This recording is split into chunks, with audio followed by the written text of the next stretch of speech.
I'm Eamon. I'm Merlin. And we're a Gay And His Enby. And it is episode 8, another episode of A Gay and His Enby for you folks. Thank you for listening. And we have a very special, we're mixing things up sort of this episode this week and trying something out going forward.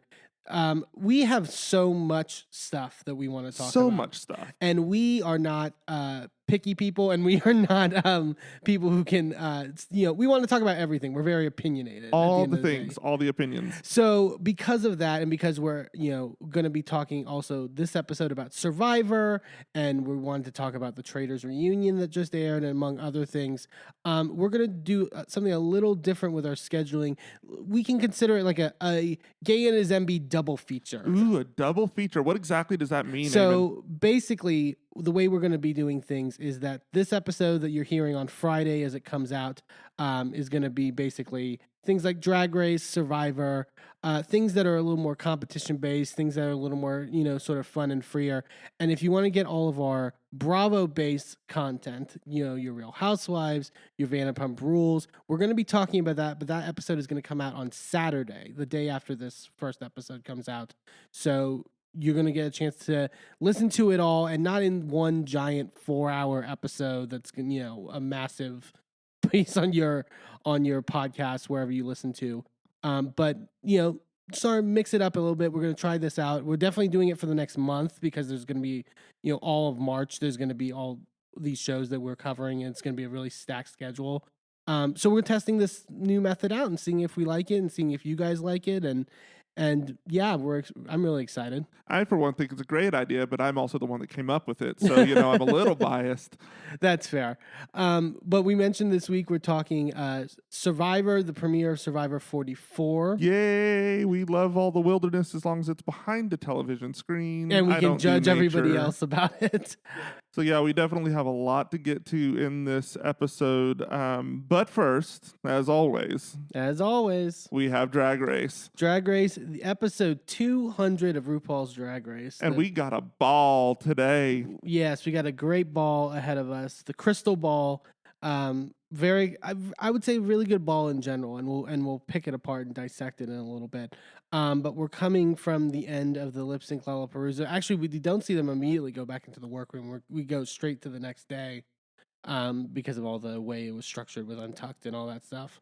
And we got a mini challenge for the first time in a good while this week with the photobomb mini challenge, photobomb past Drag Race moments. Yeah, I like these. It's not on my list of favorite mini challenges, but it's definitely not at the bottom either. It's one of those that, that's fun to have. Yeah, I like that they went a little bit more creative, at least the contestants. Like, I think that there were people doing things that weren't the same old, like, wear crazy makeup and like show off your crotch and like do all the right. Anitra, who ended up winning the challenge, I think did really well with the whole like jumping into Willow Pill's bath. I thought it was creative. Yeah, that was great. And of course we love a Willow Pill reference. Yeah, and I forgot who pointed it out, but it was like Anitra's quick drag is like very good. Like in terms of like, I did not see that much of a difference in terms of that stuff. You also had bald Marsha with the crown and like that was hilarious. It was like she looked like what's that movie that like Trixie's done like a drag number 2 where it's like the girl who gets whose mom is like poisoning her in the wheelchair. Oh, it's the Munchausen's by proxy girl. Yeah. Like she looked dead on like her. Yeah, and there was a TV show that kind of did that same thing, like with Ben Platt. Okay. I tried to get you to watch that, but I don't think we ever got around to it. There's also like a Sarah Paulson movie that's like similar to it. I mean, people love that trope. Yeah, I don't know why, because it's really traumatic. It's really fucked up. Like, no, what? Anyways, but as I mentioned, Anitra wins the challenge. Congratulations to her. And then we get the announcement that in celebration of the 200th episode, they're doing the Crystal Ball since it's the 15-year anniversary of the show as well, and Crystal and all that stuff. And then we get the 3 categories, which is start your engines, where they have to basically recreate and do their own spin on RuPaul's classic racing suit like promo look. The one that's in the title every episode. Yeah, I thought that was a fun choice. And then they also did my favorite ball for the second category, which I got confused because when she was describing it, I thought it was take a former contestant's look. That's what I thought too. And reimagine it, but no, it's like you pick a ball category, yeah, from a past ball and do your spin on it. And then finally the crystal ball, which is that this is the look that they had to make when they were in the workroom. And having all these crystal materials, they gave them actual like fabric, it seemed, as opposed to like just random. Well, yeah, because if you're doing a category like I think it was technically crystallized eleganza, when you're doing a category like that, you need you can't sit there and stone something until you go cross-eyed for 3 weeks, because that's how drag's usually made for that sort of look, but. So they didn't have that option. They had to give them fabric that already was like pre-stoned. Yeah. It's. I thought it ended up working to their benefit necessarily. I don't mind the fact sometimes that when they give them fabric, because at least it's still a skill at the end of the day. Yeah. I was really surprised that Sasha was saying in the workroom that she doesn't sew, which, I mean, partially makes sense in the sense that she's so popular that I'm sure everyone wants to make stuff for her.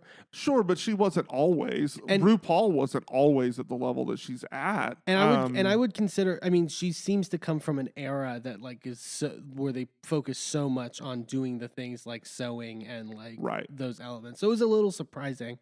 But it's. I think she said it in the workroom, which is just like she knows how to fit her body though. And knows how to sort of like pull together a look, which I think we saw in the challenge. Anitra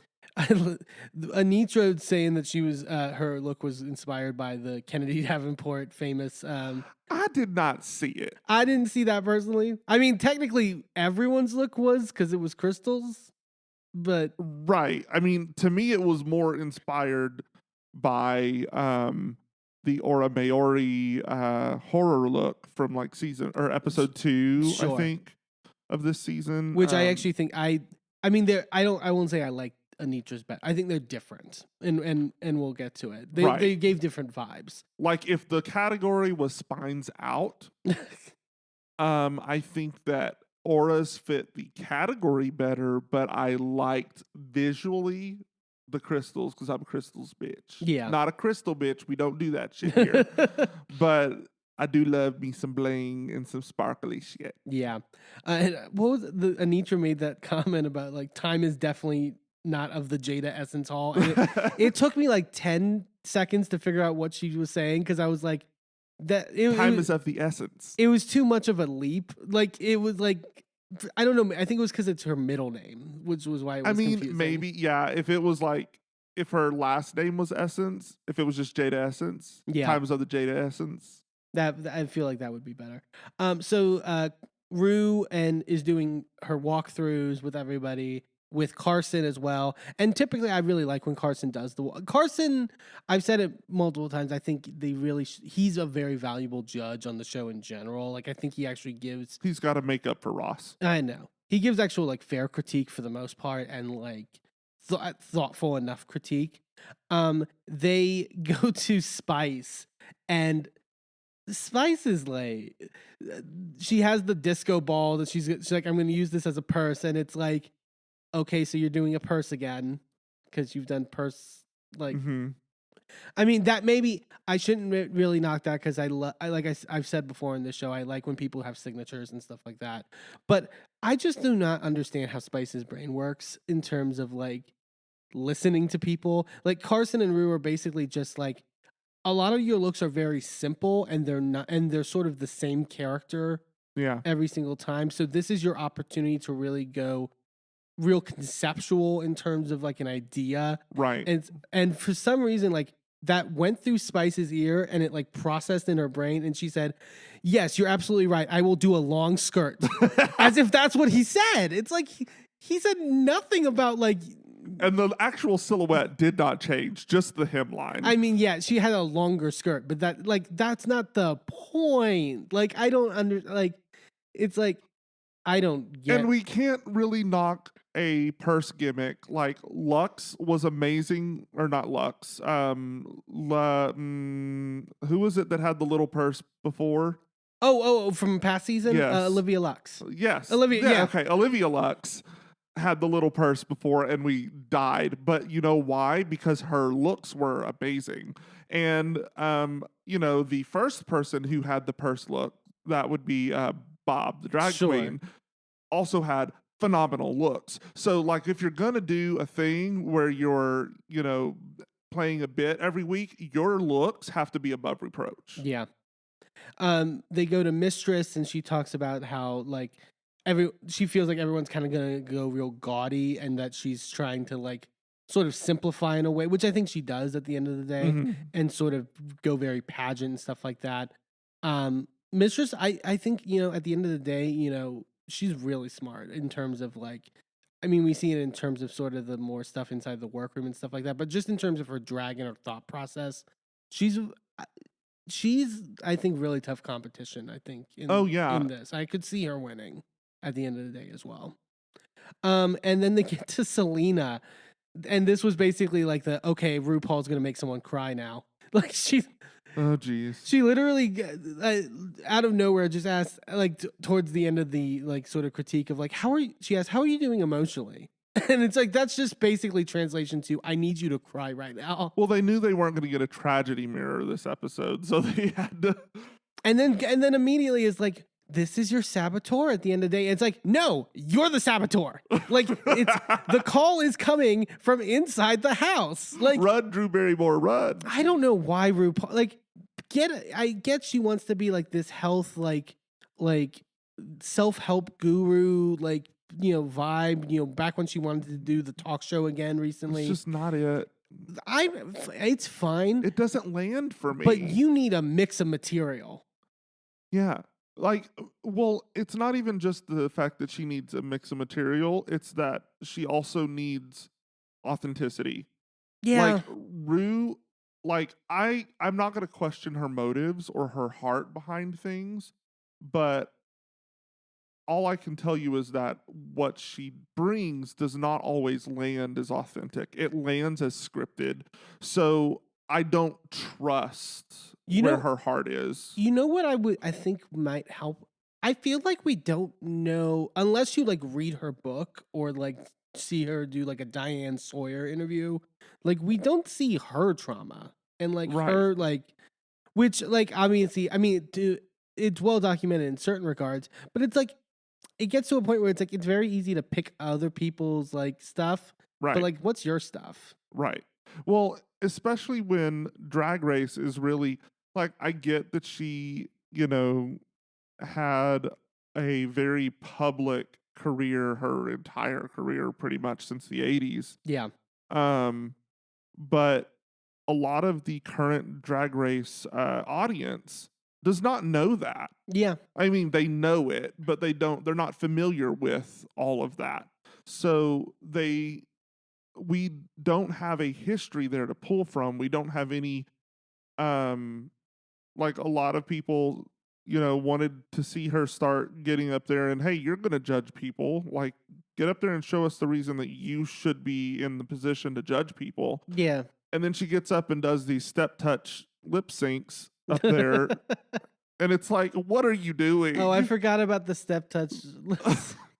Well, and this is like her second one this season. Yeah, Like, come on. Oh, I literally blocked that from my memory. My God, it was Like, so bad. And don't come for me because I absolutely do. I love Rue at the end of the day. It's like she has made a lot of progress and done a lot for the queer community, especially the drag community. But she's done a lot of progress even for the trans community and like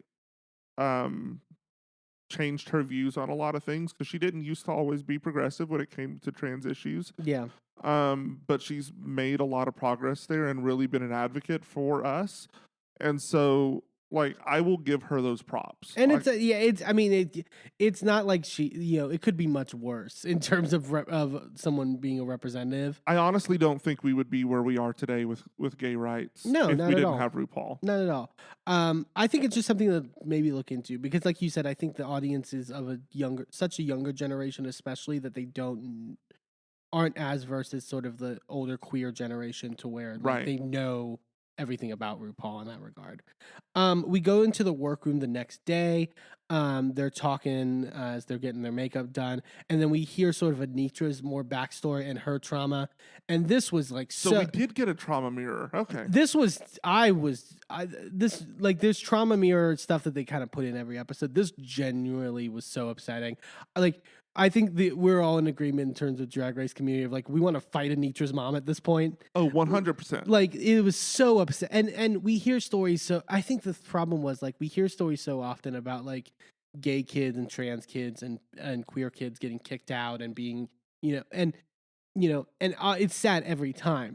I think there was just something so sad of also in this story of like it being sort of dangled in front of her, like this sort of acceptance being like presented to her and then a week later being snatched away from her. That's just Yeah. so wrong on multiple levels. But she did say that she reconnected with her biological father from this, and she didn't say specifically. It felt like a case of like it seemed like the mother was choosing the stepfather over Anitra in that regard. It's for her to that's the only thing that makes sense to me in terms of her being Yeah. so accepting in the beginning and then a week later being like you're making everyone uncomfortable.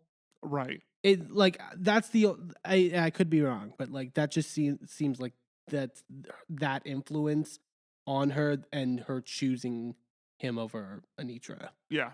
And that's so frustrating. Yeah. So we're gonna go to the runway. You already mentioned the sort of step touch performance from RuPaul to Cake and Candy. Yeah, let's not talk about it. We're kid. good. It was fine. I do want to talk about Carson doing that stir the pot motion like at the Carson hams it up every single time. It's so good. He is such a yeah. I need that as a meme for like when people are stirred up shit on Twitter. Just just put that little gif out there. So the first category, as we mentioned, is the start your engines, the racetrack look. What were some of the ones that stood out for us? To me, Sasha Colby.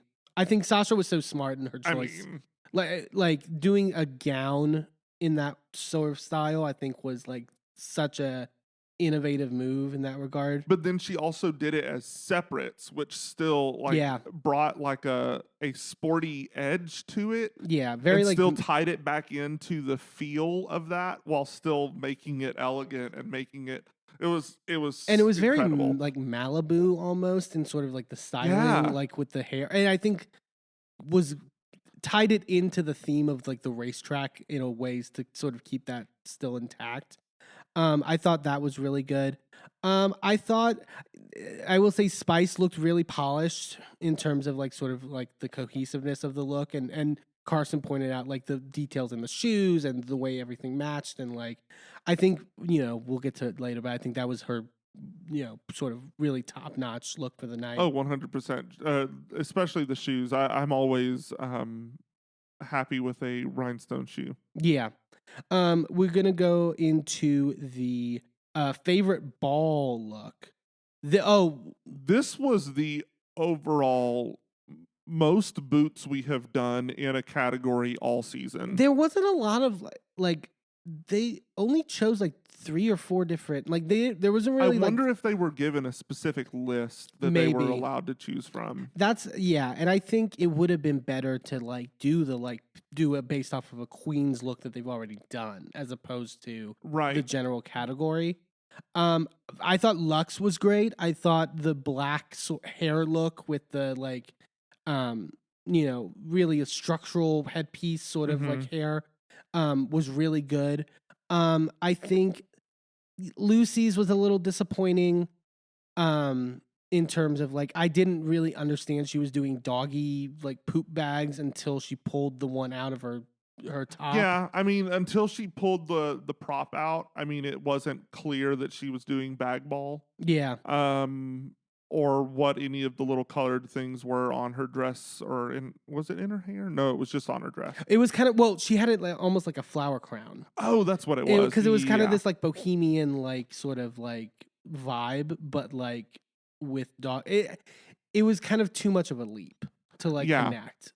Like she was like, it was smart to repurpose the material and turn it into something else, but then we lost all connection to the category. Yeah, I think I think Selena's was the worst in terms of just like there was too much on her. Yeah, I mean, I think it would have been more successful if they were all, because I got what she was trying to do. Like she was trying to do like the EBT card. Yeah, good Like- idea. Like it's a good idea, and if it was all that card instead of trying to do notes and stuff like that, I think it would have been more successful.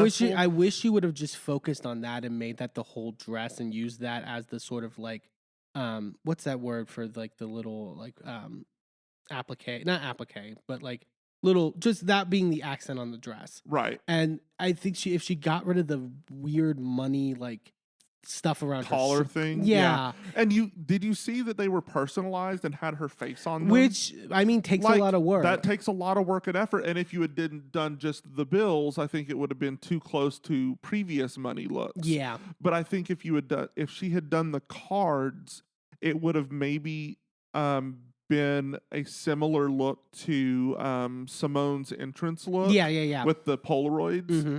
Like that would have been really cool, and like you didn't even have to make it a callback to that, but that was a successful look. Yeah. And you could have done it with the overlaid, like exactly what you're trying to say, and I can't think of the word either. Yeah. But oh, paillettes. I'm thinking paillettes, like little like. Oh, okay, yeah. You know what I'm saying? Like the like little shiny big sequences. Right. Like it would have been a lot more successful that way, and I think she could have gotten a lot of good movement out of it. Like it was, there was not really a lot of movement. Yeah. But if she had done all the cards and done like some spinning, you could have gotten some good like flapper fringe. Because you want moments. that movement. Mm-hmm. And yeah, that I think it just needs some editing. And I really liked Sasha's marijuana kush like little. Yeah, that was really cool. I think it was great from even the top up, but just to have the added like sort of gag of the skirt with like the weed in the bag. I do wish that the bag had been a little fuller because you could see like the panty underneath. Oh yeah. And so it wasn't like full. Like you want a full dime bag. Just saying. Yeah. Totally. And then we get to the Crystal Eleganza look, which is the one they made. Obviously, far and away the best was Anitra. It was that was absolutely stunning. The way I gagged when she walked around that corner. If Anitra's, we'll get to it later, but like if Anitra's two previous looks were a little bit better, this would have been her episode, because this by far blew away anything anyone had on the runway in any of the categories. Oh, completely. Like the way it was just like the way the skirt trumpeted in the right way and was like pleated at the bottom to like sort of make this like real big moment, and then like you mentioned the spine with all the crystals. Oh, and the shoulder little yeah, so good, so smart and. It was really top notch stuff. I do want to do a shout out to Malaysia. Like you really liked Malaysia. I really loved Malaysia's look, and I feel like the judges were unfairly harsh to her. I thought that looked on par, or not, if not better than a lot of the other looks that were safe. I think it looked better than the design challenge look where she was in the top earlier in the season. Completely agree. I will say that. I thought Mistress also looked really good. I think. That white. That's so good. And it hugged her body perfectly. There's a professionalism into everything that she like constructs in terms of her look that's just like really top notch. I also really liked Malaysia's look from the first category, and I forgot to mention that earlier. I know you weren't so happy with the seaming on that bodysuit, but I thought it fit her beautifully. Sure. And I thought that the seams aside, like if you're just looking at how beautiful she looked in that piece and how well it fit her, and it hugged her body in the exact same way Yeah. that Mistresses later did I, in the Crystallized Eleganza. I think just for me that my more issue was that it just didn't have a strong enough point of view in my idea That's mind. fair. Like it That's was a fair. little like this is a good tracksuit. Like in a there wasn't a spin on it in Right. the way others did. For the crystal look, I also want to credit Lux. Like Yeah. Lux was so close to being in the top this week. I think if the competition wasn't a little too tight on some other regards, she could have been. But I really appreciated it was clearly like hot glue or whatever that she like made this like Mm-hmm. sort of like this like Lattice tutu. structure with. Yeah. I've never seen someone do something like that. And it's really smart and made it look like it made it look like icicles in the more traditional like way icicles look like. Right. And I just thought she looked really great at the end of the day. I think if other people weren't like more consistently strong, she could have easily been on the top. I thought it was good. I personally, and this is just my viewpoint on it, I don't like overly structural looks. Mm, Like I want to look at something and go, this is an elevated version of something that somebody can wear off of a runway. yeah. I don't like runway looks that are not translatable to actual looks that someone can wear out somewhere. You Yeah. can't wear that. Yeah. Like that's not something you can take and wear anywhere. That is an art piece, which more, is great. It's more couture, yeah. It's more couture. But even then, couture just means unique and one of a kind. Like you can have something that's couture and still wearable. Yeah. Like that to me is too rigid. Like I still gave it a toot on our toot and boot video. Mm-hmm. Just because of the artistry and the work and beauty that went into it. But as far as a look goes, I thought it was less successful. Yeah. But that's just because of my notions of what it should be, and that's not necessarily reflective into how it should have done in the category. Yeah, I can see that though. In the top, in the top we had Mistress, we had Sasha Colby, and we had Anitra, and in the bottom we had Selena and Spice and Lucy LaDuca. I thought this made sense at the end of the day, like when you even it out. We didn't talk about Spice's crystal ball look. I think she's definitely deserved to be in the bottom for her ball. Look, and I booted it at the time. Looking back on it, it's not bad. Girl. I think if there were more queens in the mix for this ball, she could have been safe. I mean, maybe, but that skirt was 2 sheets of fabric with some shoelaces tying that bitch together. That was not a look that should have been safe, especially when you compare it to everybody else on that runway. Sure. And the fact that at the end of the day, it was still the repeated look that she had from almost every runway beforehand. Yeah. Like it's just like when you're given the note to change shit up and then you go, okay, I'm gonna do things exactly the same. Well, I just think her Like, brain I think what she hears in her brain is just like not processing like what's actually being vocalized to her. I think genuinely. Like I don't understand where she got that idea. And she didn't understand that like she came out with the disco ball in the second look and then did it again in the third look. Well, it was a different disco ball. Right, but because she was doing the ball look for the second, and then I can at least understand why she didn't get that connection because one was brought from home and one was created there. Yeah. So like it wasn't like she created both of those purses at the same time and thought this is a great idea. Right. Like one was done like a month before, so she probably wasn't really thinking of her other 2 looks when she was putting together the third look. But yeah, I think unless she created that there, in which case, girl. And Michelle notes about how Spice felt like you could tell that she was so resistant to do the walk.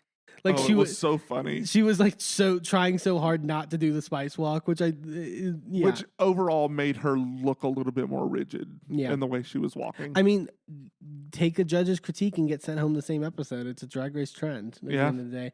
Oh, and then Michelle also points out, like, gives Anitra advice on the fact that she has resting bitch face when she's waiting for critiques. Like, It's so funny though because she just like completely deadpans. yeah, it's it's hard sometimes. I mean, people don't if you're not like sort of like versed in sort of like I don't think Anitra is like somebody who's done like a lot of like competitive like pageants or like anything like that where you have to sort of like be conscious of that. Well, Um, and I mean I'm one to point out that all these people are neurodiverse, but um, people who are neurodiverse have to develop a mask. So, like, we don't typically hold an expression on our face, it's just blank. yeah, So, if she were in the neurospicy family, that would explain why that is an issue for her because she's not turned on at that moment and she's conserving energy, especially on a rough day like runway day oh, on I'm a sure. ball week. So, like, of course, she's exhausted by the time she's getting to the runway. Yeah, I can see that. So Sasha ends up winning the challenge. I think this was deserved. I think, like I said, I think if Anitra's other looks were stronger, she could have taken it. Mistress was pretty. I thought Mistress like was incredibly consistent throughout, and like everything looked so polished on her Oh yeah, part. 100%. I think Mistress also deserved heavy praise. And then Lucy ends up being safe from the bottom, and we have Selena as titties, and we have Spice. I think that's probably correct because Yeah, even though her bag look was not as successful, um Lucy still it was still a good look even though it didn't fit the category super well, sure. whereas Selena's Had like fit issues a had couple times. yeah, and it just wasn't as good. Yeah. So we get to the lip sync, and they lip sync to is it called "That's What I Want" or "That's What I Really Want"? I don't know. I What didn't write it I down. have never heard this Lil Nas X song in my life, and I Yeah, have no idea why they chose it. Of all the Lil Nas X songs to do on Drag Race, right. Like what? it did not make any sense to me. This lip sync was okay. I I I feel like both of their actual lip syncs weren't the tightest. Like neither of them really had like a strong like getting the words out. I mean, Spice was a little worse in that regard.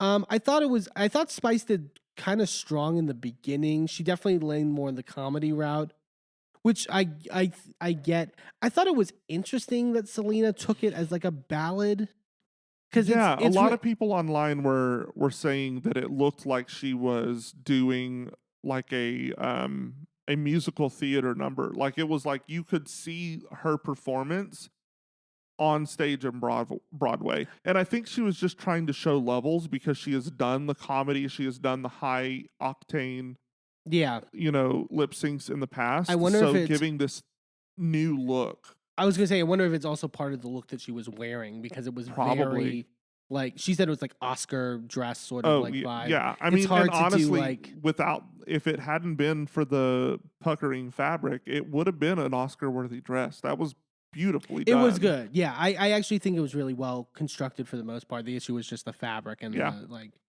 um but Selena ends up winning. I think yes. It wasn't the strongest performance on either of their parts, I think, in the lip sync, but I think Selena did a little bit more and made a more interesting choice at the end of the day. Right. And I do think at the end of the day, also, Selena listens to feedback. Yeah. She, has more potential to do more in the competition than Spice does. I really think that it's beyond time for Spice to go home. Yeah, it's just like there's only so much you can do at the end of the day. We all know she should have gone home last week. You know what? Like it's like if for like 8 episodes you brought like very similar looks, you're not switching it up 5 Like, episodes in. Honestly, the fact that she made it 8 episodes and given the same look every time is astounding. Sure. But I will say I like her. I like her and Sugar as people, even as drag queens. Like I think Yeah. they have their stick and they have their stuff. And I mean, I like how sort of like free and independent, I guess you could say they are in terms of like them kind of not giving a fuck. Right. And I think when you have, I mean, they could have very easily come into this competition when you have people like Sasha Colby and Mistress and Malaysia and other like sort of like really seasoned people and be Right. very intimidated. Well, and the good thing about them is that they're marketable. They're Yeah. incredibly marketable. Like you can take Sugar and Spice as they are and put them in any ad campaign Mm-hmm. and it works, right? But that doesn't necessarily mean that they would translate onto Drag Race well. I hope that the platform, like people can look at this that aren't already familiar with Sugar and Spice and can see that same potential, Yeah. and they can use this to launch into things like commercials and Mm-hmm. stuff like that, because I think that would be very good for them, and I think it'd be very lucrative. And hopefully they can get more reps under their belt in terms of performance and in terms Right. of the other things.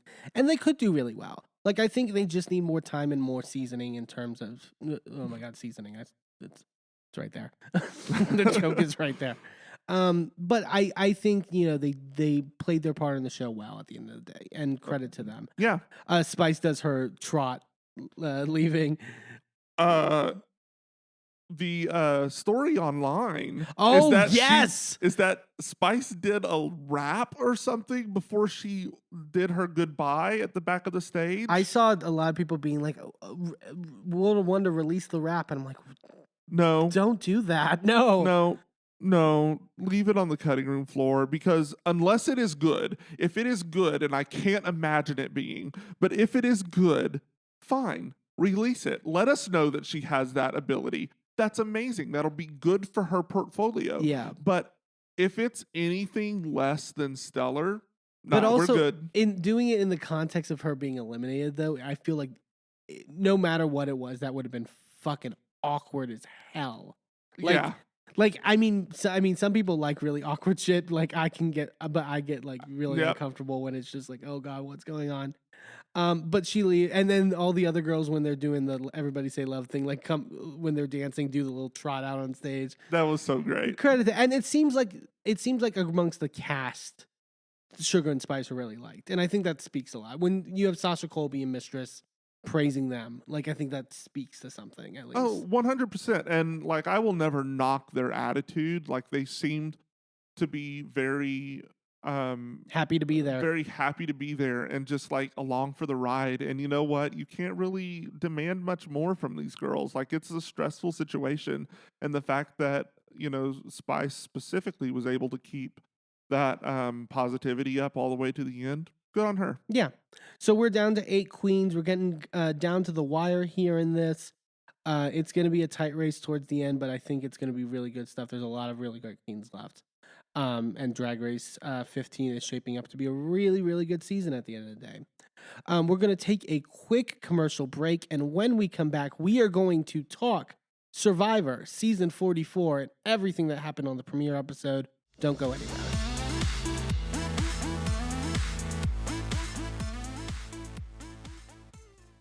Well, hello, friends. I'm your pal in the mainstream media. And I'm the Riz. And, Riz, it takes years of strenuous, dedicated training before you're worthy to step inside a professional wrestling ring. But it takes even more time to develop complex, highly astute opinions about professional wrestling. Am I right? That is correct. And you know where we can combine that? Yes. On the Wrestling Mayhem. That's right. Sidekick Media Services. We are your sidekick in business for social media, video production, and more. Find out more at sidekickmediaservices.com.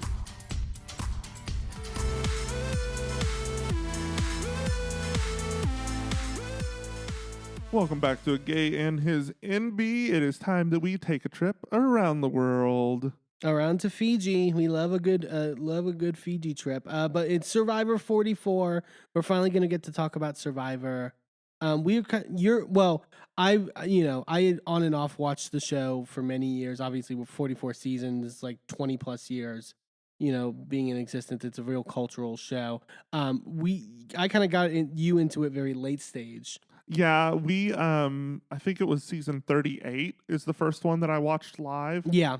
But before that we had watched a select listing of seasons we had binged through, because we were particularly prepping for the Winners at War season. Correct. And like I wanted to show you like sort of like the top level, like, iconic people in sort of the franchise in that regard. And we've been hooked in terms since then.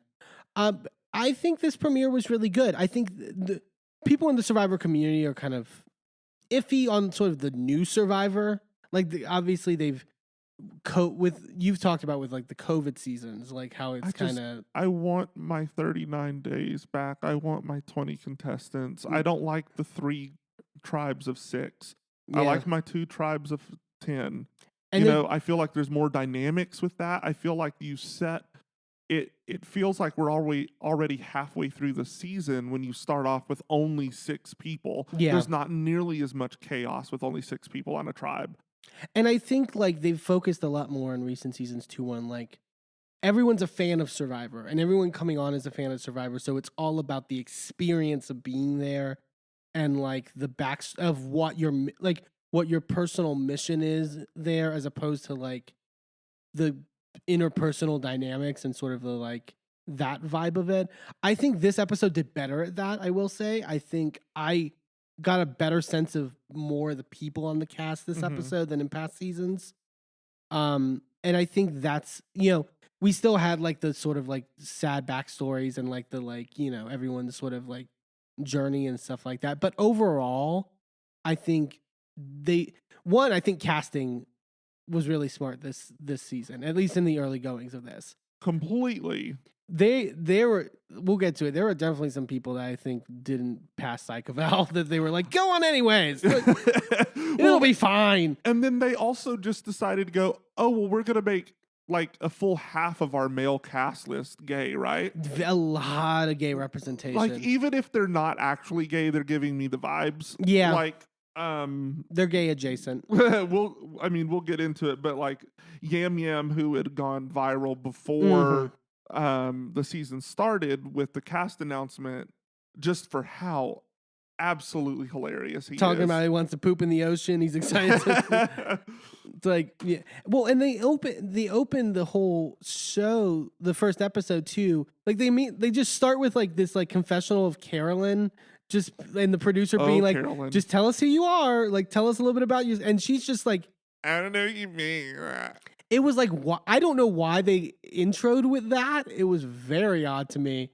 I think it was good to start with that because it was a funny moment that really kind of broke the tension of, oh, here we go into Survivor. Yeah. And it broke that, and then you could get back into the quasi-seriousness of the show because it does get kind of serious, and especially in the first moments when you have an injury. Well, yeah. And we'll get to that because it goes through real quick. Like, we have like they're coming in on the from the boats onto the island, and we kind of get like interstitials of people. There's the one guy who's like has like spreadsheeted everything from like every season of Survivor, and who I think is Carson. Yeah, He's Carson. on the Tika tribe. And we get into more of his story later. And like it's like a lot of nerdy people, but like there wasn't really. I mean, you can maybe say Brandon, but like there wasn't a lot of like big macho, like overly masculine men. I don't know. Danny on Soka is a firefighter. I mean, but we didn't get a lot of him. Like, I think because we didn't hear from him a lot. Like, that's fair. He seemed normal. Like, he seemed like not like overly like, I'm the provider. I'm the like, Yeah, I mean, they seem to have avoided the toxic masculinity this season, which is nice. That'll be a nice breath of fresh air. It's a good reprieve. But I think they mixed up the casting like tropes in certain ways, like the sort of character tropes in a way that's really fun. They get onto the beach and they're in their 3 tribes pre-designed. Ratu, who's in orange, Soka in green, and then Tika in purple. And they get into their first challenge, which is basically for supplies. Where basically the team that wins gets their supplies immediately. The team that comes in second place. In the last couple seasons, they've been doing the teams that don't win the first challenge go back to their beach, and then they have to choose between a sweat challenge and a savvy challenge. Right. And in order to get their supplies, essentially. This time around, the second place team in the challenge gets to pick which one they want to do, and then the other team gets what's left. Right. And I think that that's to avoid the possibility of two teams doing the sweat challenge and us not getting to see the savvy challenge Yeah. and vice versa. And also to maybe like punish the losing team a little bit more. A little bit more. And sting it and make it sting a little bit more. And so they go into the first round, and so basically it's like they have to traverse this like sort of like mud pit, like under cage. I don't know what to call that, but it's like kind of like what you see in the military where they have to go under like the thing, and then grab puzzle pieces and move them back to the thing, and then form this puzzle, and then they have to like get these rings off of this giant pole. Like basically they have to like they have to yeet these rings. I mean, that's the only description possible. Like over this pole with these two ends. And literally they immediately start running and they're all going in the mud. And then not even a minute in, just wham! Bruce goes diving under the thing to climb in, but doesn't quite clear it and bangs his head right into the bar.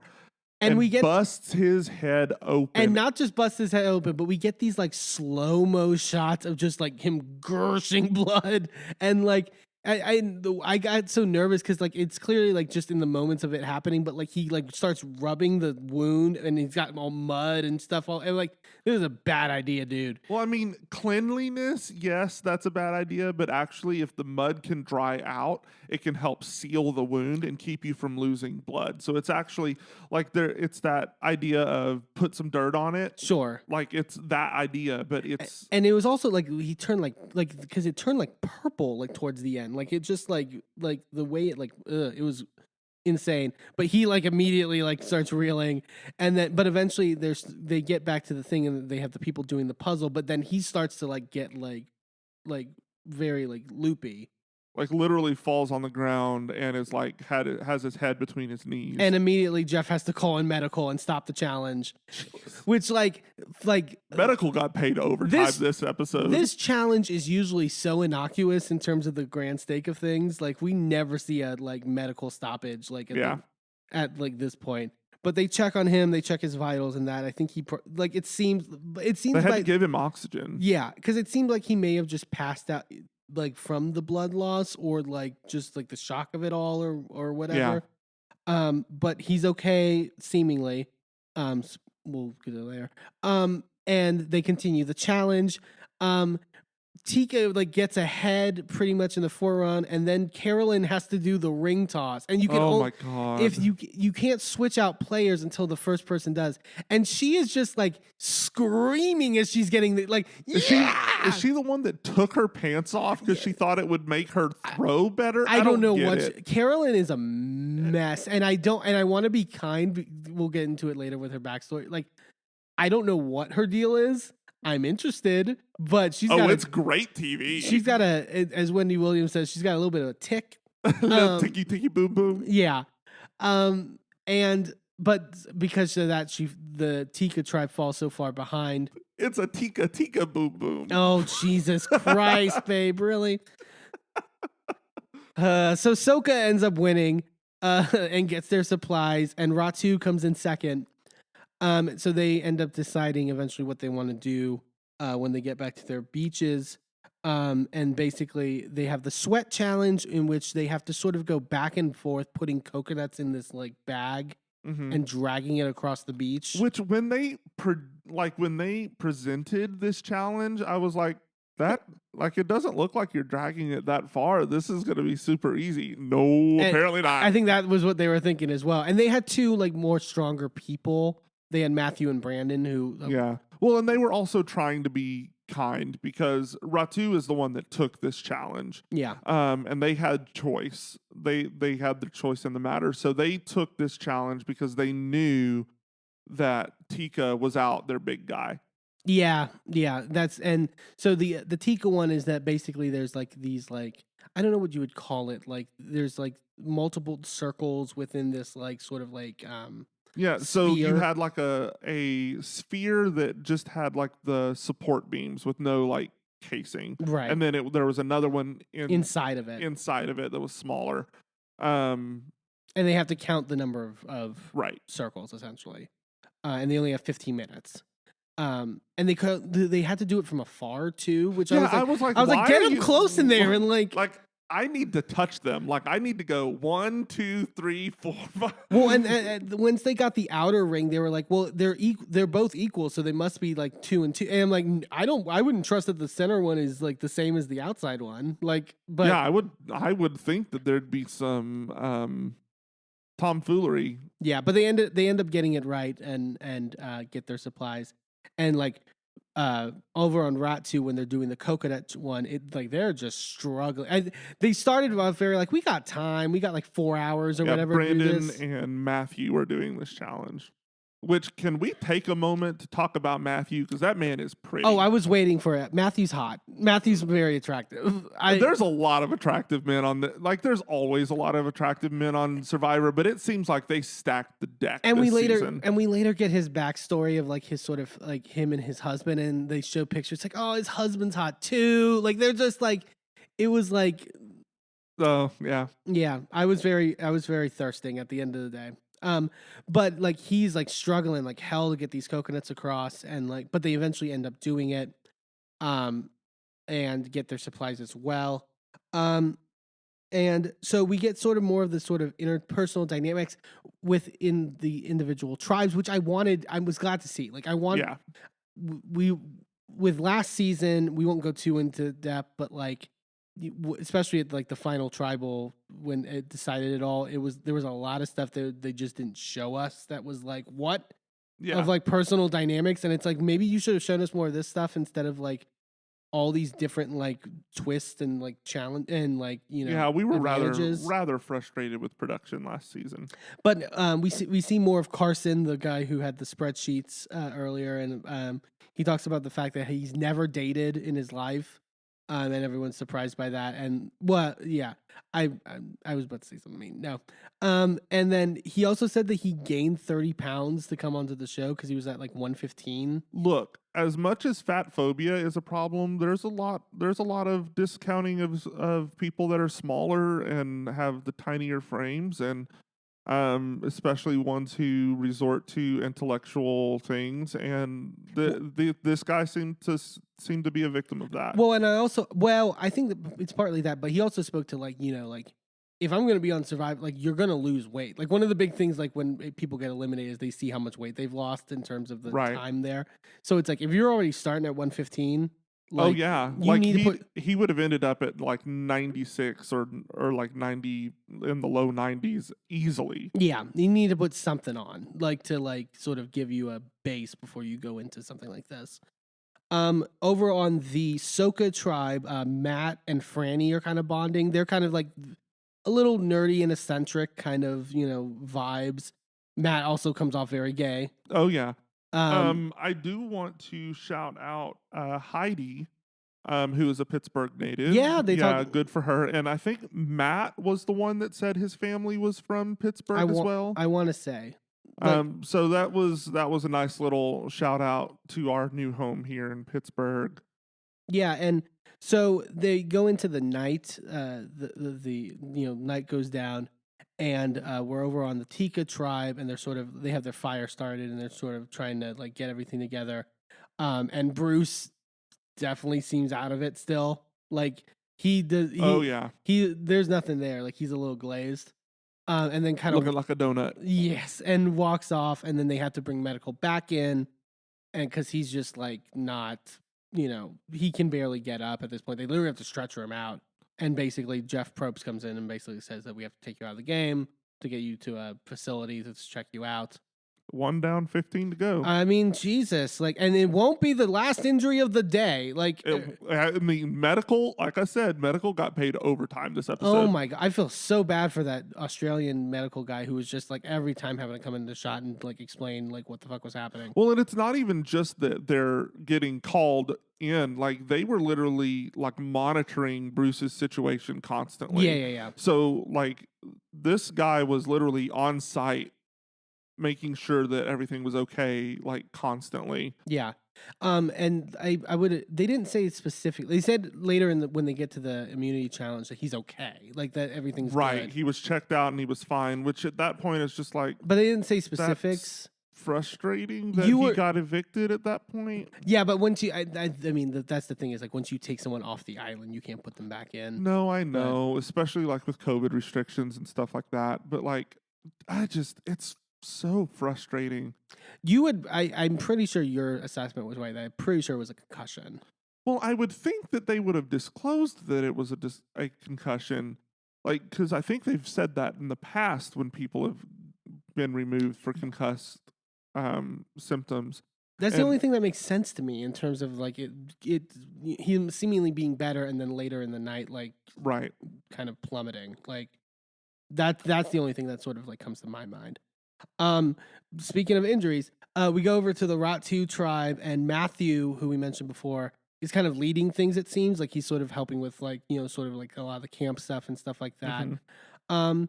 Very as much. I mean, obviously he's gay, but like still that kind of masculine-y, like sort of like help Mhm. around the tribe, like sort of physical strength trope without being too like Well, overbearing about and it. he says he's one of the older contestants this season. He's but like 40, only right? 40. Like we've had older contestants on Survivor, so it seems like they've kind of this season at least like made an effort to 20s and 30s. This is where we're staying. Yeah. And then, of course, all this momentum that he's riding, he has to climb this giant freaking rock that's in this giant, like, And I knew it when he was climbing that thing. I just knew something was going to give way and he was going to fall. And then lo and behold, there he goes. and immediately falls and dislocates his shoulder. But which he pops back into place. Good for him. yeah. And then, like, they later have to put in a sling or whatever. But even still, he's just like, fuck. Like, And then he also like cut the hell out of his foot. yeah. Like it was really gross. Yeah. But, like, I can see the frustration, too, of, like, he was one of the strongest people at that point in the tribe. And it's like, we're about to go into a immunity challenge. And, like, because I was stupid and wanted to, like, Yeah. it was, not great. We go over to the Tika tribe, and it seems like the alliance is somewhat forming between Carson, Helen, and Sarah. Mhm. Sort of their alliance seeming to form. Carolyn talks about how frustrated she is of the fact that like nobody's like speaking game to her at this point, and which obviously is a very frustrating thing in this type of thing. Yes, but honestly, like, would you? Because I wouldn't look at her and go, yeah, she's trustworthy. We get into Carolyn Carolyn has her own kind of segment, and we see like 8 different shots of her making the weirdest fucking faces. Like, It's just I don't understand how like you said earlier, I don't understand how she passed the psyche eval. she loves to pull the Diana Jenkins and like lick her lips and stuff like that. Oh, and I didn't even notice that. Thanks. You're gonna ruin that for me. I don't think she does it like as casually as Diana does it, but like in the moments, like they definitely showed her licking her lips a lot to emphasize it. Again, I don't want to like prejudge because I saw in her like little like title card on the bottom, it says that she's a drug counselor, and part of me thought like, is this from like past like maybe or is she just a total ditz? maybe that's possible. It just seemed a little induced. You were saying also it seemed maybe a little put on. Like it seemed like I mean, I can see someone exaggerating that, but I don't know that you could get fully to that character. yeah. Like it just seemed too genuine to be completely put on. I can see that. But it could have been amplified, maybe. Like because Yeah. that's a good strategic thing to do. But I feel like if that's the case, that she went too far with it because she's ruined people's ability to Connect to her at all. Yeah, I can see that. So they do the twist that they've done for the last like 4 seasons now, where a boat comes to the island, and basically they have to choose one person to go to this separate island. Everyone basically draws straws or draws like sticks or whatever for it. Except for, one of them does rock draw, and it ends up being Soka, I think. Yeah, it ends up being Sarah from Tika, Matt from Soka, and Lauren from Ratu going to this island. This was like so complicated at the end of the day. It's like they've done like the risk reward ones at like stuff like that. This one was like you each get a bag that has one thing that says that you have was it an advantage? Oh, Yeah. one has an advantage and the other two you lose a vote. You have to draw. You have to draw at least once. If you draw the lose your vote once, that means you lose your vote for your first tribal council. But if you get the lose your vote one, you have the option to draw again. To try to get that advantage. To try to get either the advantage, but if you draw the other lose your vote, that means you've lost the votes for your first two tribals. Right. It was very complicated.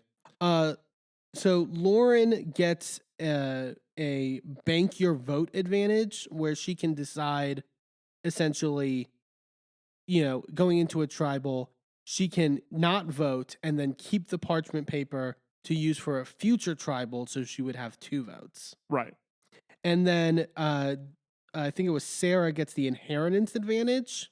Right, which I had forgotten about this one. So basically, she can play that advantage and get everything else that was played at that tribal. So she gets to have any immunity idols. She gets to have any advantages that were played.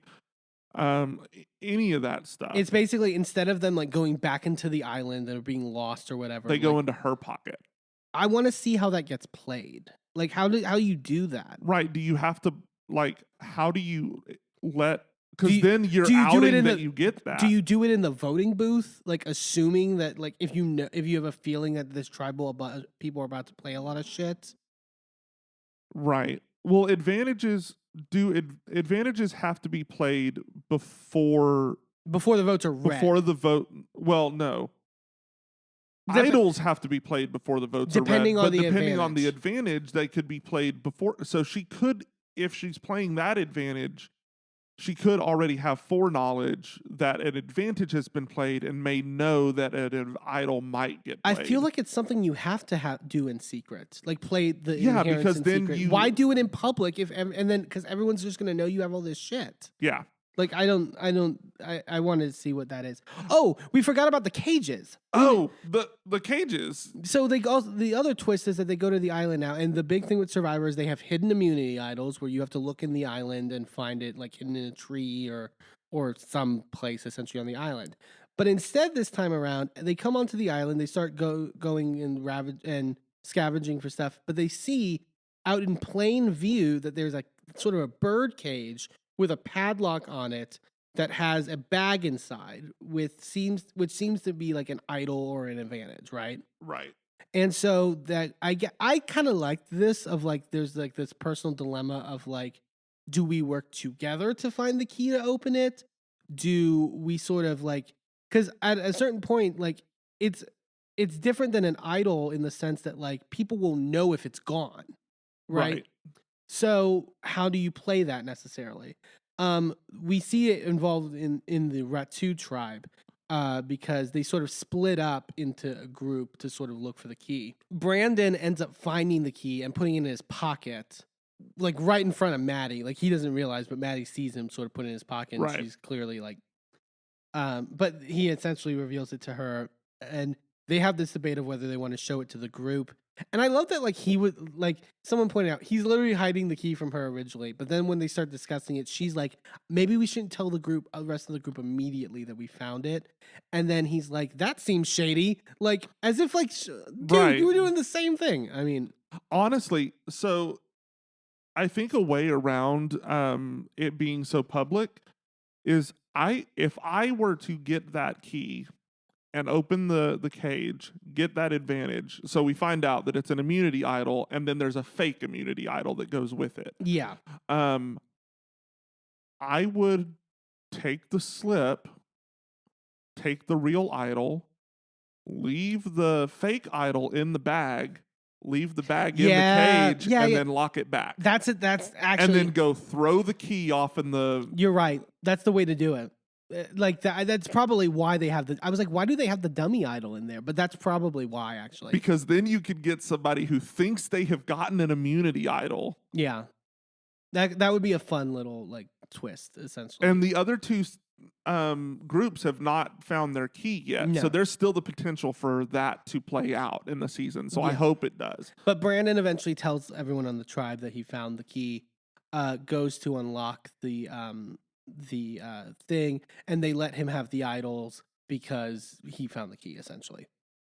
We go to so I'll say this: we go to the immunity challenge, and it essentially is this big collaboration that concludes in this big slide puzzle, which I hate slide puzzles. I'm so good at regular like any other puzzles we've seen on this show over the many, many, many different seasons. I'm great at sliders. I am trash at slider puzzles. I don't know why. I just can't do it. But also when you add not just slider puzzles, but now it's heavy slider, like you need 3 people to move the pieces. Essentially, it's like that is a nightmare for me at the end of the day. So we get into the challenge. They're going about it, and Matthew from Ratu and Claire from Soka are sitting out because they need to sit out one person because of Bruce being gone. Right. And Claire, because we didn't talk about when the people who went to the island and got the advantages or whatever came back, they had to basically tell them, either lie to them or tell them what actually happened. And Lauren kind of half lied. She said essentially that she lost her vote and that was it, but she also gained an advantage. But she didn't lose her vote at all. No, well, she got the advantage on the first draw. Was she the one that got on the first draw? Yes. Because we see later during the immunity that she got to, if she had lost her vote, she would not have been able to then stash that. Oh, that's right. That's a good point. But she claims to the rest of the tribe that she lost her vote. And which we'll get to it, but we'll get to it when they actually get to discussing things. But Claire on the sit out bench is whispering to Matthew of the Ratu tribe of being like, what did Lauren tell you about when she went to the island? She basically said she lost her vote. And she's like, well, when Matt said that he lost his vote, he showed us the slip. Right. And she didn't do that for you guys? And he's like, no. And immediately puts suspicion in Matthew's head. Rightfully so. Good on Claire. That was smart to sort of stir things up. And also to gain an ally on another tribe. Yeah. And then as this is happening and as they're getting to the slide puzzle, then we get medical in again. Because Brandon is now... Brandon is now lightheaded and dehydrated and overheated. And it's just like, at this moment, I was like, this is happening so often, like repeatedly, like in recent seasons, we are having issues with people getting overheated and dehydrated. And it's just more commentary on, like global warming and like we are, completely eroding our environment, even out in places like Fiji that doesn't have a lot of industry, right? That is actively locally messing up the atmosphere and the conditions there. It just goes to show how actions taken here and elsewhere really have a fully global effect. So Soka and Tika end up winning immunity this week, and with Ratu having to go to tribal. Also, the immunity idol is essentially a sword and a shield. I love it. I absolutely love the sword and shield look. And then, we'll talk about it later when we get to the tribal. But the set for the tribal is like a old ruined castle or church kind of thing. Reminded me of the reunion set for Salt Lake City. It was very similar. I mean, there were no pews, but they had suits of armor and very medieval looking. And I love Gothic architecture and medieval stuff like that. So it was right up my alley. Yeah. So Ratu has to go back and get ready for tribal. Matthew basically tells everyone what Claire told him about Lauren and basically says that they need to try to get Lauren out. Maddie is wanting Brandon out because he has the idol and he seemingly has a lot of power right now because of all that. So they have their sort of clear ideas. And then we have Jamie coming in with her crazy eyes. Because, oh my God, her eyes were crazy. There's always someone who gets really paranoid and knows that everyone's gunning for them and absolutely no one is gunning for them. Literally, her name is not being discussed at all. And she's just like, should I play my shot in the dark? It's like, oh my God, really? In the first episode? Jamie. And we'll get into shot in the dark when we get to tribal. So we're at tribal now. Oh, wait, no. we didn't even talk about the fact that the girls were sitting here like trying to count votes, and they were counting Lauren's vote like she was going to get to vote. This is Lauren literally told them, I don't have a vote, even though that was a lie. We know that. But she was telling them, I don't have a vote. But then they were counting on her vote when they were counting, like, I didn't understand what are you doing? And then nobody caught it. I don't like, those are the moments where it's just like, am I missing something? Or is like, you know, I felt like I was going crazy because nobody on the island seemed to notice that she wasn't supposed to be able to vote this tribal. yeah. And then we get to tribal and she doesn't even use her vote. She uses her advantage to stash her vote to use in the future. Yeah. And they all seem confused by it, which is like, they seem confused why there was one less vote. And I was like, she just told you, like, why don't you have the numbers? Like, and nobody even like discussed the fact that kind of validated the lie that she told. Like, it literally proved. Like, I'm so confused. Yeah. I'm so confused. so we get there. So much happens at the tribal, essentially. So Lauren, as you mentioned, Lauren banks her vote in secret. Jamie plays her shot in the dark because she basically says that, like, if the things are going to go as planned, then my vote's not even needed. It's like, okay. And then Matthew also plays his shot in the dark for some reason. I have no clue why he did that. There was nothing to indicate that he was getting targeted. So basically, by the way, Shot in the Dark is like a recent addition to the show where you each have essentially a dice that you can have for the whole season. And if you play it at any point during the season, you have a 1 in 6 shot of being safe. Right. For a tribal. But if you play it, then you can't vote that tribal. Right. So it's like, I don't understand. When two people who were not being targeted whatsoever play it, it's like, what's the point of that? Like, you just, like, blew a chance to possibly save yourself in the future when you would actually need it. And you know, they both play their shot in the dark, and Brandon basically decides, like, okay, if all this is happening, I'm going to play my idol. Duh. I mean, and Jamie does, her shot in the dark is successful, which is the first time that's ever happened. But, like, the fact that was the first time and it didn't matter. It's like, okay. Other than if they had not done that, Brandon might not have been spooked enough to play his, because as it turns out, he was getting the votes. Yeah, so there's 2 votes on Brandon, and then he gets to be the deciding vote. So it's like, oh, but also it was like, he gets to be the deciding vote. So it's like, oh, Lauren's going home, because they were all talking Lauren. And then Maddie's name gets written down. And it's like, what? Like, nobody even mentioned Maddie. Why did she get, like, I don't get it. I guess maybe, my only guess is that Matthew told him that Maddie was gunning for him. I mean, maybe, but it's just like, seems like another case. And this was a 2-hour premiere. Yeah. So there's no excuse for there to be things left on the cutting room floor. Like, you had 2 hours to tell this story. Right. Of the, like, and I get that they can't show everything, and they never do, because that leaves some suspense.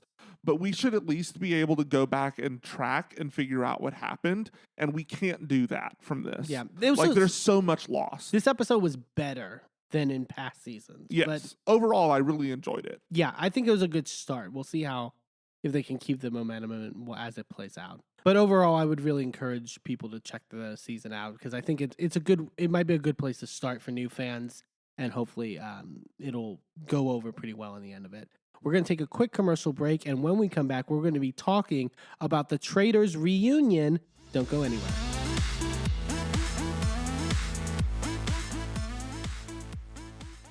Well, hello, friends. I'm your pal in the mainstream media.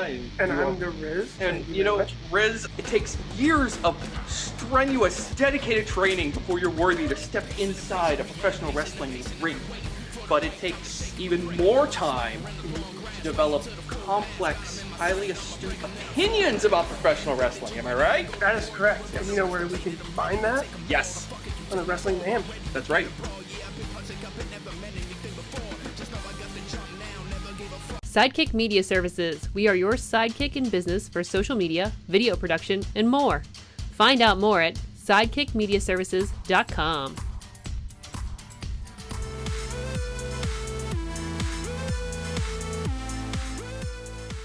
Welcome back to A Gay and His Enby. We are into our final segment for this episode, and that is the Traitors reunion. What a I was when they announced that they were doing a reunion, and it seemed like it was a last minute decision for them to like go about it this way.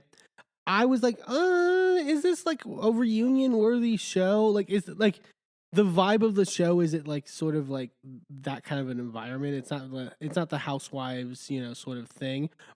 Honestly, I think it was a good move at the end of the day. Like, I think so, and it was for me. It was very similar to like the Mole, where they have the reunion right there in the finale, where they Yeah. bring everybody back and they kind of get to see the reveal of the Mole and all of that.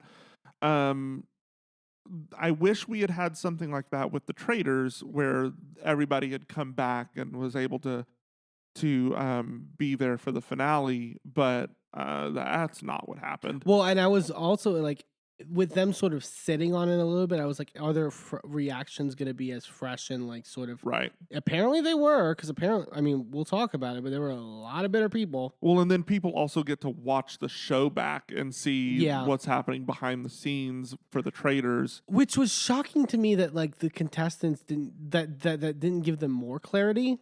It seemed like they like almost ignored Yeah. the context of. We'll get into it because it was like, Well, it's like, well, I mean, let's go ahead, because I mean, I don't feel like we necessarily need to dig into a lot of details, but the overarching feeling it felt like was from the cast was fuck the Traitors, well, and and particularly fuck Suri. which really frustrated me because I felt like she played a masterful game, and I feel like when you sign up for a show called The Traitors and then you're mad that you run into people named traitors that then do duplicitous, traitorous things, I don't get what you thought you were signing up for. Kate Chastain literally said at one point, it's literally in the title. Like, I don't know. Like, part of me, I mean, I'm conflicted. Part of me was happy about it. Like, I like when people aren't fully sanitized to the idea that it's a game and are playing with emotions and are like sort of like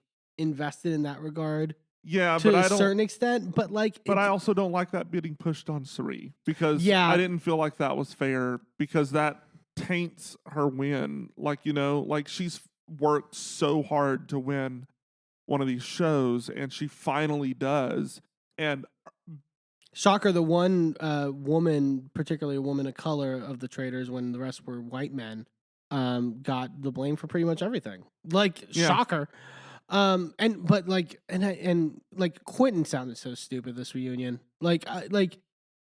For being so well, he wrong. sounded pretty stupid the whole season. So I mean, For being so wrong all season, you should not be this opinionated. And I love, like, he was trying to, like, I cast this narrative that, like, him and Suri were, like, gotten super close and, like, oh, you kind of used my family against me in the end. And Suri, she like pumped the brakes on that. It's like, dude, we didn't get close till the very end.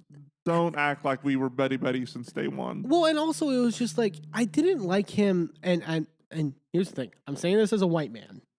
So I'm not trying to like, cast aspersions or anything, but he was also making the point of like, me, you, and Andy were at the final three in that boat during the challenge. And basically we're like, yes, black people in the final three, let's all like get together, like essentially like, let's stay united as people of color.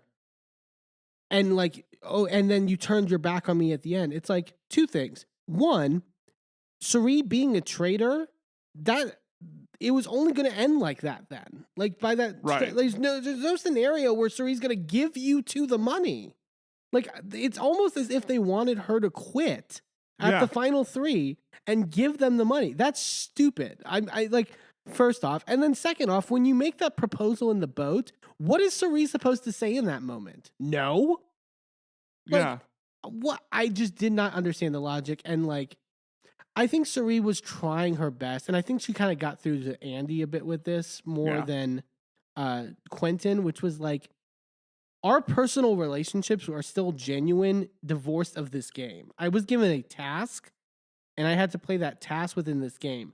Our personal bonds did not have to do with the game. Well, it's very frustrating because it's like the whole game is based on building trust with each other, and you know, They were using like- that trust to suss out who the traitors are. And it's like, so you're mad at her for doing her job because her job as a traitor is to cover her tracks They were like, using trust? they were like, you should have played the game, taking the like socio-personal stuff out of it. It's like, that's the game. I don't like, that's Big Brother, that's Survivor, that's all those games. you, Like, you should have been a traitor without traitoring.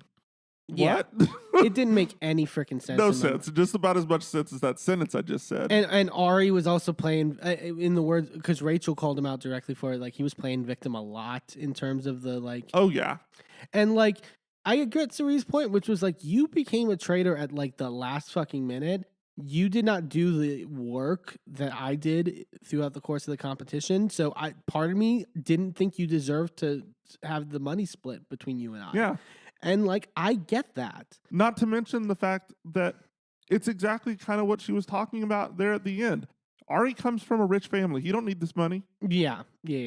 Well, and even Andy asked like a fan question of like, did you Andy ever Cohen. to Andy be- Cohen? Yeah, I forgot there's an Andy on the cast. Did you ever consider splitting the money with Quentin and Andy? No. Why? Why is there an expectation that if you win a competition like this, that you're obligated to give the runner-ups money?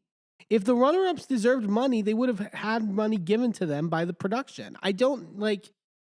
Well, and then I also like it was frustrating because the way that Quentin was framing things was like the faithfuls had a chance to win the game on their own. And Yeah. we were doing the math, and I realized that it literally was impossible for a single faithful to win the game, which means that they were always going to be splitting against at least one other person. Right. Um, Because if you get down to a traitor and a faithful, you can't win as a Right. faithful. because you have one vote and the other person has one vote. And so, So you you- cancel each other out, and therefore the traitor wins. Exactly. So there was literally no way that a faithful could win on their own. They were never going to get 250. They were only ever going to get 125. So to act like they ever had a chance for the 250 is really disingenuous, and really like you can't weigh that against what the traitors had the chance to win. The traitors could actually get to the end and win it as a single person. Yeah. The traitors are the only ones who ever had a chance to win 250. Yeah. And I think even Andy, like Andy Cohen again. Andy Cohen at one point is just basically like asking them, like, what should Cherie have done at the end? Like, what could she have done? Especially in this place of like, you're not choosing to play as a traitor. You're gifted that out of complete chance, depending on, you know, whoever Alan Cummings / production puts it on you. Like, it's not up to you to be a traitor or a faithful. Right. I don't understand that sort of negativity in that regard. But like I said, I like that people were personal about those experience because it lended to a better reunion. Right. From a reality television standpoint, I like that. What did you think of Andy hosting?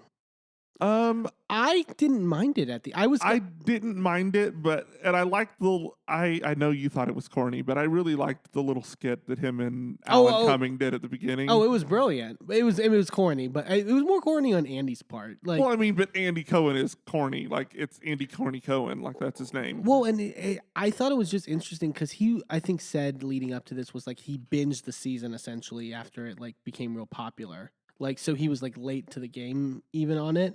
And so, But I like, mean, everybody binged it. It didn't come out episodically. It came out Sure. as a single drop on Peacock. but I think he didn't binge it until he knew they were doing a reunion, which was I think a later decision once. Which, I mean, that's fair. He's got a lot. Like, he has to watch all of the stuff that comes out on Bravo. Yeah. So, like, I understand that he wouldn't necessarily have a lot of recreational television watching. And it didn't like, I don't think he typically watches those kind of like Big Brother, Survivor sort of shows. Like, I don't think he knew like Cody's background necessarily or Right. like any of that. Like, he seemed kind of novice.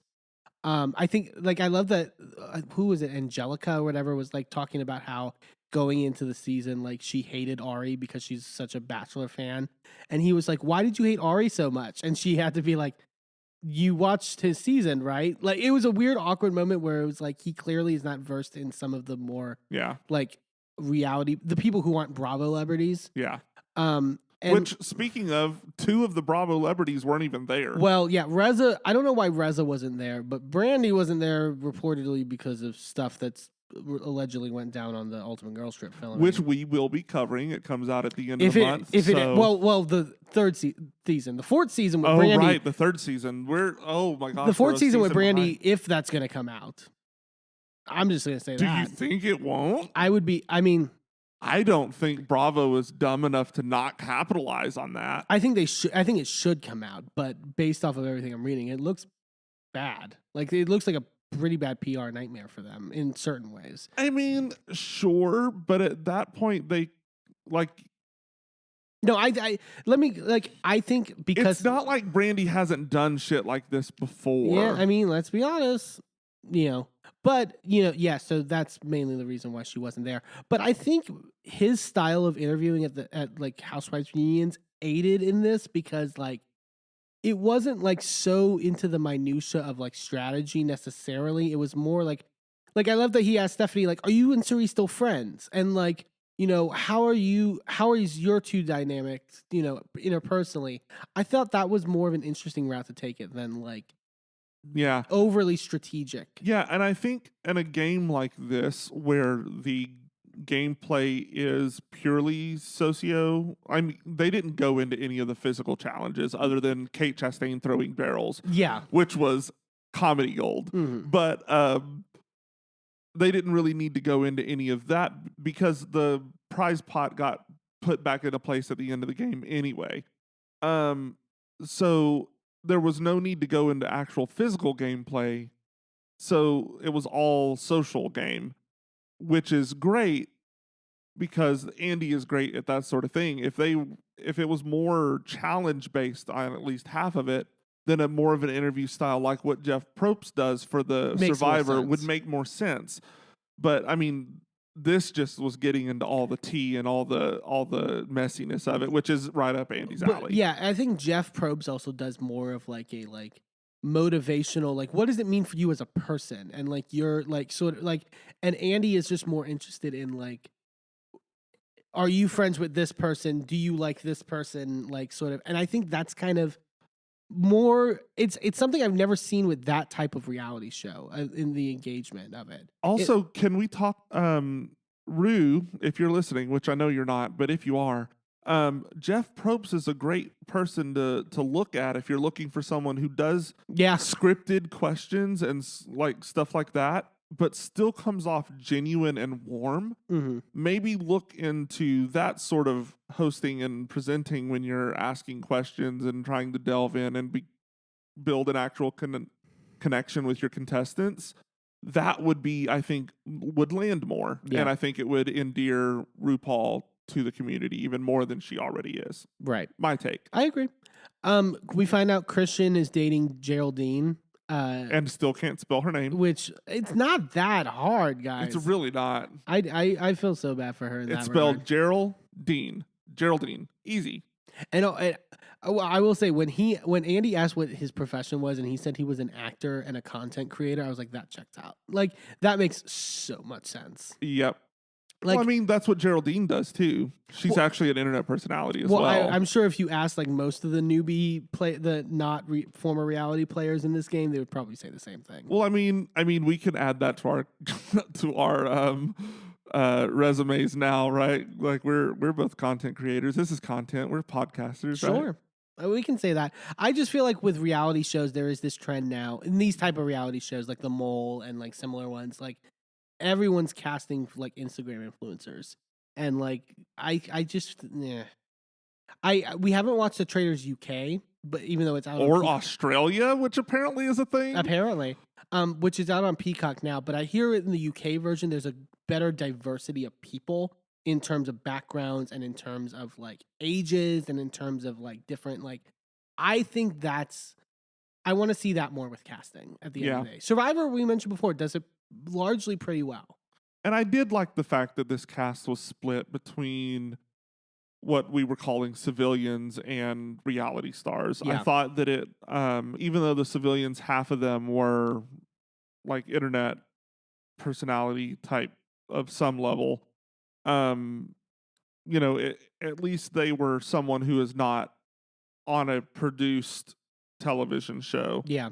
So I mean, it gave a nice mix of people, and you really didn't see that there was that division between the two halves of the cast. They really did mix and blend well together. Well, and it also was interesting seeing like the people who had watched all the other shows. We'll talk about like Michael got into it with Cody at one point because I love that he made the distinction like I was a big Big Brother fan and I was a big fan of Rachel. Like he very much was like. Well, yes, but he also clarifies that he's more of an old school Big Brother fan. Sure. So she's from an earlier season of Big Brother, so it makes sense. Well, and they get into like he feels like he was being targeted by Cody and sort of thing, and Cody explains himself fairly well, I would say, but like he's clearly somebody on Big Brother Twitter and like the Reddits and stuff. Oh yeah, him being like, you did your whole shtick of like just hanging, like buddying up with the broy guys and the dumb girls, which everyone like. I think the people who didn't watch Big Brother were like reacted like, oh, that's too far.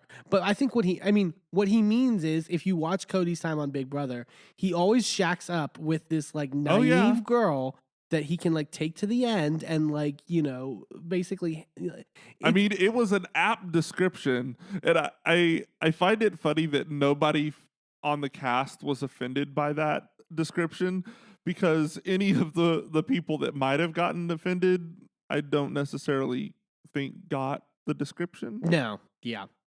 He was playing for social media. I think he was playing for Twitter with those comments. But I mean, I'm here for it, and I'm glad that there was drama. Like I like that, like people are coming into this game and like playing it like fully grown people who can be offended and can have issues. As much as like Quentin annoyed the fuck out of me, like at least he was like having an opinion. Like I don't like it when it's all gameplay and we're all acting like we're friends and we're all like that's just one, that's not realistic, and two, like I think it makes it more entertaining at the end of the day to watch people really care about this kind of stuff in a real personal way. Yeah. So we got to talking after watching this reunion about, what different versions of this game would be fun to watch. Yeah, and because it's very customizable. Oh yeah, you can throw any universe of celebrities into this and have fun with it. The one that we landed on, because we spend so much time there, is the Bravo universe. And so I think part of it was because we were watching Suri on Watch What Happens Live when we were discussing this, and she had was talking about who on Bravo she would want on the Traitors. Oh right, I forgot completely about that. Yeah, but we decided to cast a 20-person season of the Traitors. We got fan cast. We got real analytical. We we had like a pre-game round and then like a narrowed down like we became the casting producers of this. Well, the thing is that when you watch a lot of reality television, you start to see the tropes that you need to fill. You need to fill certain slots in order to create a dynamic cast. You need to have someone who is willing to go balls to the wall, 90-0, like craziness the entire time. And then you also need people who are your grounding characters, who are characters who know how to go there, who know how to bring the drama when necessary, but who will also like level things out and make it so that you have dynamic levels. Because if everything's at 10, it's gonna be too chaotic to watch. I mean, it's like that that reported Villains reality show that's being filmed. It's like I'm gonna watch it. But I'm gonna watch it with popcorn. But it's gonna be almost an entire mess. Insane. Yeah, it's gonna be an entire mess. But we ended up, like you said, narrowing it down to 20, and we kept it to all women because it's typically like housewives, like because the only man that we could think of casting was Jax Taylor, and then it was just like, I don't want Jax in the middle of all of this. No, kick him out. No, it's fine. We can do all women, and we tried to like get a little bit from all the shows that we watched. So the list of shows that we did all of the Bravo produced Housewives except for Real Housewives of DC, because it was a single season and we didn't watch it. Yeah. Like, who cares? We also threw in Married to Medicine and Vanderpump Rules because we love those shows. And the women on those shows are just as dynamic as the women on Housewives. and deserve honestly more recognition. Um, so um, so our first pick that we knew out of the gate we wanted to have and was a total 100% this has to be there was Tamara Judge. Yeah, Like, I think because Matt Rogers said on Watch What Happens Live that Tamara would be good on Traitors, and like he's absolutely right. Like Tamara, I don't know if I would want her to be necessarily a traitor. I think she might do better in the faithful realm of like the person everyone would think would be a traitor. Like, yeah. it might be a little too obvious to put her in that role, but she would do such a good job of like sussing people out and like. I mean, honestly, I wouldn't even be against drawing traitors out of a hat with this cast. I mean, honestly, there's a lot of good options. After Tamra, we had Caroline Manzo from Real Housewives of New Jersey. Which, there we go. We have someone who is at 10. Well, Tamara's not really at 10 all the time anymore, but like she lives at like a 7-8 level. Yeah. And Caroline Manzo lives at like a 3 to a 2 level. But can be at a 10 when pushed. Yeah. And I think she doesn't have to be pushed hard. She just needs to be nudged. Yeah, I think that's the right idea. We also went with Candace from Real Housewives of Potomac. Absolutely love her. I think again, I think she would be hilarious. One, hilarious. Two, really very cutting in terms of questioning. From Married to Medicine, I really wanted to push for Dr. Simone. Stunningly amazing. She would be someone who is living at like an 8 or a 9, but also could back down to a 3 if you need to. She would do amazing at the round tables. Oh, she would be fabulous at the round table. She is able to just sort of like cut to the bullshit real quickly, like cut to the chase. And like, I think we were debating between her and Dr. Jackie, but I think Jackie would be a little too timid. I think Jackie would be over it real quick. She She would probably just be tired of the immaturity. Yeah. Like she doesn't suffer fools. Very much so. On Vanderpump Rules, we went with Ariana Madix. Speaking of someone who cuts through the bullshit. She is a good one to sort of like. Also, I think with Traitors, they talked a little bit at the reunion about like the process of like throwing out a name at a round table and how you had to like get to that sort of place. And sometimes you had to pull from nothing, and sometimes you had to sort of like read between lines of certain things. Right. I think Ariana is particularly really good at that. Mhm. Like she can talk about things that like is not the surface level thing that like everyone's seeing. She can talk about like the things that are sort of like underneath the surface.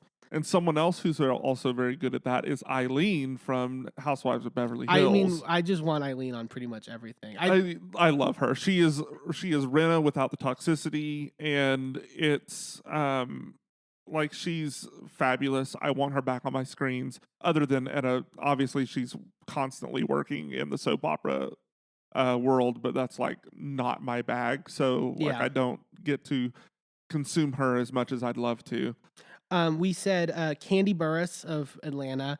I mean, she's already done Celebrity Big Brother. Like, Mhm. I think she actually probably would be a good traitor. Like, yeah, I she'd think be great trader. she's the one who could like be very smart about it. And understand that role. And then also Kenya from Atlanta as well. Like, you can't go wrong with throwing Kenya on a show. Like she's gonna bring the fire. Kenya would kind of, I think, play the Brandy role from this season of Traitors, where like she would like just be like extremely opinionated from the get and like sort of hold to something, and usually right. Yeah, like say what you will about Brandy, she usually has correct, intuition. Yes, her intuition is usually spot on, and the same goes for Kenya. Yeah, we went with a throwback from Real Housewives of New York and said Carol Radswell. I love Carol. Justice for Carol with all this stuff that's been happening with Bethany online. I think people need to revisit that whole situation. Yep. But that's besides the point. She again, smart and very can sort of be very quiet in a good way, like sort of like eye everyone up from afar Mhm. and sort of not be the most like how you were saying grounded people. I think she would Right. definitely be one Well, of those. we have a whole section of grounded people here coming up because next on our list was Dolores from New Jersey, who is also a grounded person who will take it there, but she watches. Yeah. She is very aware of what's going on around her, and I think she would be a great addition to this cast. And then Karen Huger. Oh, you can't do this without Karen Huger. I mean, just from the entertainment factor alone, it's one thing. Like, Karen should be on pretty much everything. But like, she's also somebody who would pull shit out of nowhere and like just throw Completely. something out that was just a complete lie and have people spiral. Oh yeah.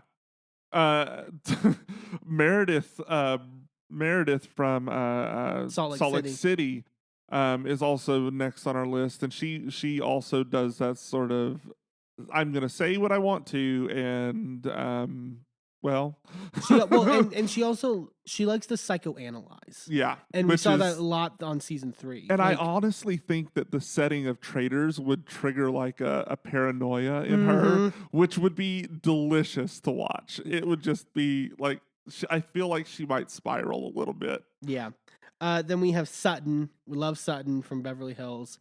Like, I mean, just hilarious enough on itself. But I think I with the Erica stuff that we saw on Beverly Hills, like, is willing to sort of like ask Analyze questions. and like she's very good at digging into things and asking the questions that need to be asked and analyzing the answers to those questions. Like she's very, very, very good. Like she's very good at reading people. Next on our list is Caroline Brooks from Dubai. Yeah, I like Brooks is very underrated in terms of can be opinionated when I think she's shown herself that she's very opinionated when she's pushed. Yes. And I think I would love to see her sort of like what she would do if she would be in that sort of if she would be accused of being a traitor necessarily, Right. and sort of how she would handle it. Adriana from Miami. Yes.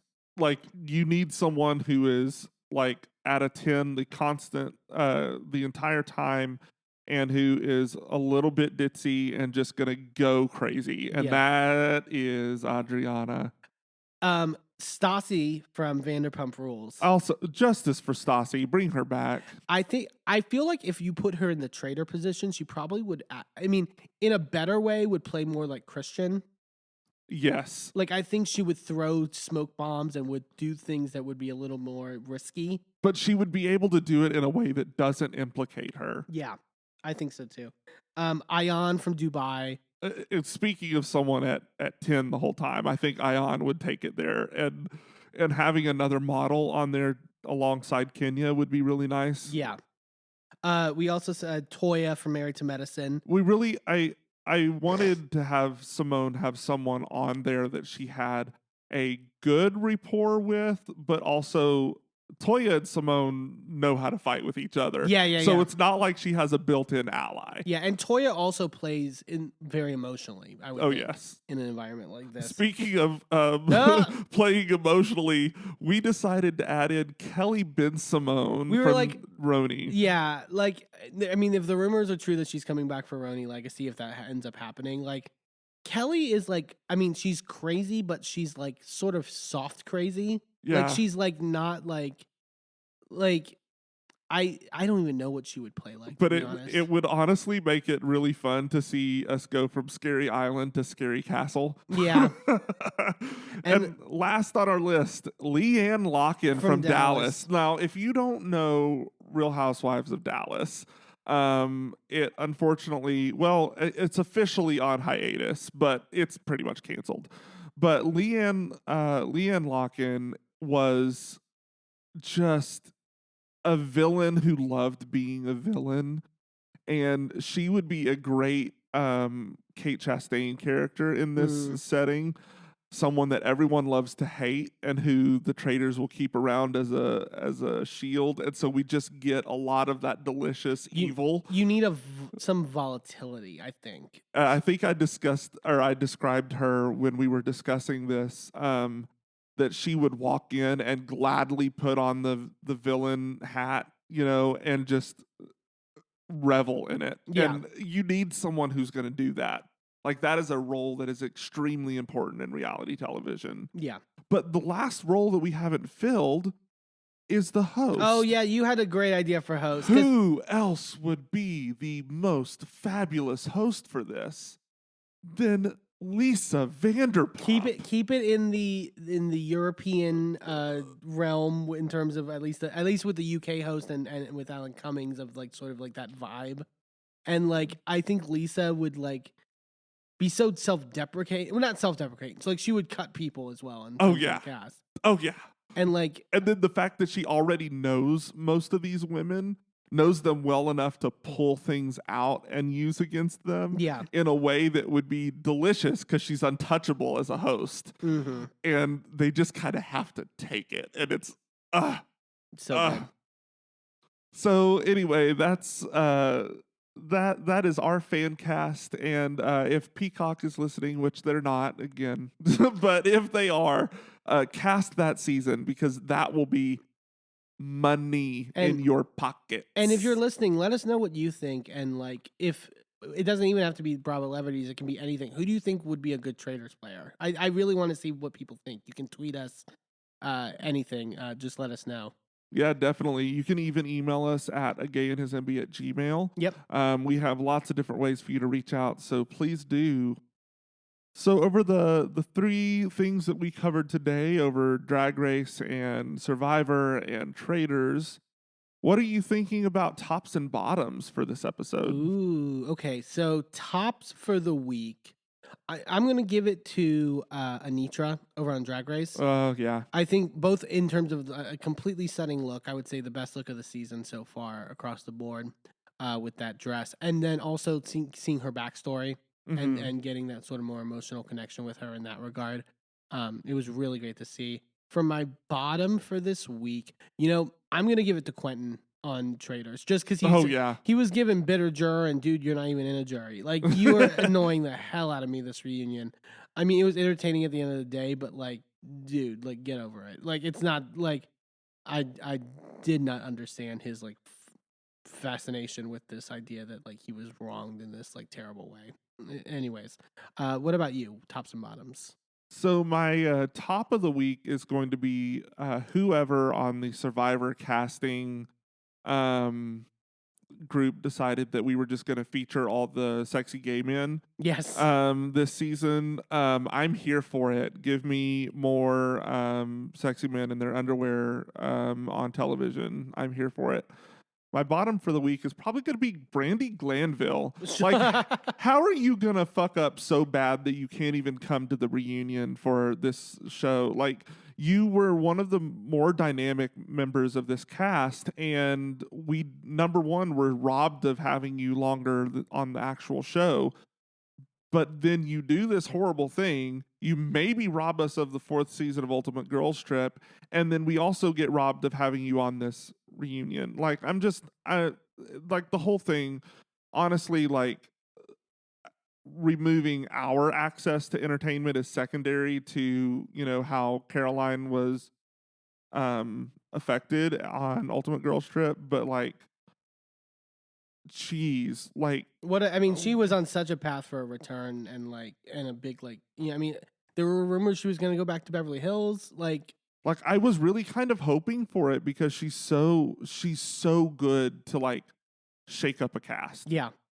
And but when instead of shaking up a cast, you're allegedly feeling up a cast, that's a problem. Mm-hmm. Like, you got my bottom spot this week, Brandi. Sorry, Brandi.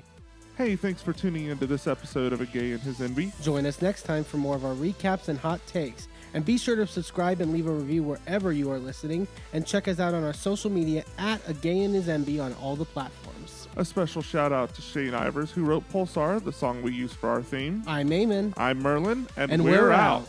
This show is a member of the Sorgatron Media Podcast Network. Find out more at sorgatronmedia.com.